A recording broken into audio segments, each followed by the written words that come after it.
ఈ సందర్భంగా పల్లె సింధూరమ్మ గారికి నేను ఒకటే విన్నవించుకుంటా ఉన్నాను. అమ్మ, భగవాన్ శ్రీ సత్యసాయి బాబా ఆశీస్సులతో పుట్టపర్తి కేంద్రంగా సత్యసాయి జిల్లా ఏర్పడింది.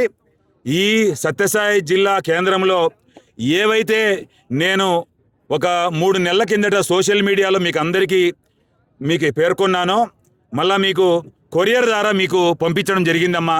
సింధూరమ్మ, దయచేసి ఏవేవైతే 8 అంశాలతో మీకు ఒక లెటర్ రాశానో ఆ లెటర్ను కూడా మీకు అందిందని భావిస్తున్నాను. మీరు అందరూ దాన్ని చదివింటారని కూడా భావిస్తూ ఉన్నాను.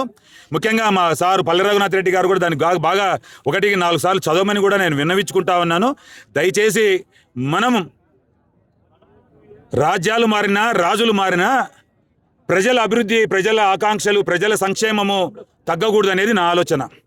కాబట్టి దయచేసి ఇప్పుడు ఉన్నటువంటి ఎమ్మెల్యే గారు సింధూరమ్మ గారు కానీ, మాజీ మంత్రివర్యులు పల్లె రఘునాథ్ రెడ్డి గారు కూడా నేను పంపించిన పేపర్లు బాగా శ్రద్ధగా చదివి మలకవేమల క్రాసు నుంచి నల్లమాడ, ఓడిసి, మమదాబాదు, అమడగూరు, చినగానపల్లి, గూలూరు, బాగేపల్లి ఈ రోడ్డుకు ప్రపోజల్స్ గౌరవనీయులు ఆనాటి ముఖ్యమంత్రి జగన్మోహన్ రెడ్డి గారి ఆశీస్సులతో కేంద్ర ప్రభుత్వానికి పంపించాం. కేంద్ర ప్రభుత్వంలో ఆ ఫైల్ పెండింగ్ ఉంది. మీరు దయచేసి ఆ రోడ్డు తీసుకొని వస్తే ఆ క్రెడిట్ అంతా సింధూరమ్మకు, పల్లె రఘునాథ్ రెడ్డి గారికి దక్కుతుందని చెప్పి మీడియా సమావేశంలో కూడా చెప్తా ఉన్నాను. అదే కాకోకుండా national institute of technology Puttaparthi కావాలి.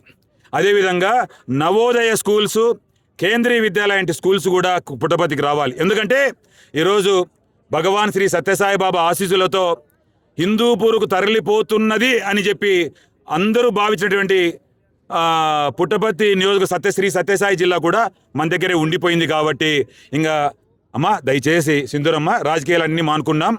మీరు కూడా పల్లె రఘునాథ్ రెడ్డి గారు, సార్ రాజకీయాలన్నీ మానేసి ఫైల్ పట్టుకొని తిరగండి, కొంచెం శ్రద్ధ పెట్టండి. శ్రద్ధ పెట్టి ఈ Navodaya schools, NIT national institute of technology అనే కాలేజీలు, ఇంకా ఏమైనా వీలైతే నీకు ఎలాగూ డబ్బు ఉంది, బాగా పరపతి ఉంది, నీకు చాలా కాలేజీలు పెట్టే అనుభవం ఉంది కాబట్టి వీలైతే పీవీకే అదేదో చెప్తారు కదా మీ కాలేజీల పేర్లు, అట్లాంటిది ఒక ఇంజనీరింగ్ కాలేజు, ఒక అగ్రికల్చర్ కాలేజు నీ హాయాములు పెట్టే ఆ క్రెడిట్ అంతా నీకే ఇస్తాము పల్లె రఘునాథ్ రెడ్డి సార్. దయచేసి ఇక్కడ కూడా అవన్నీ పెట్టమని చెప్పి, ఎందుకంటే ఈరోజు గ్రీన్ ఫీల్డ్ హైవే తీసుకొచ్చాను, NH 342 తీసుకొచ్చాను, NH 760G తీసుకొచ్చాను.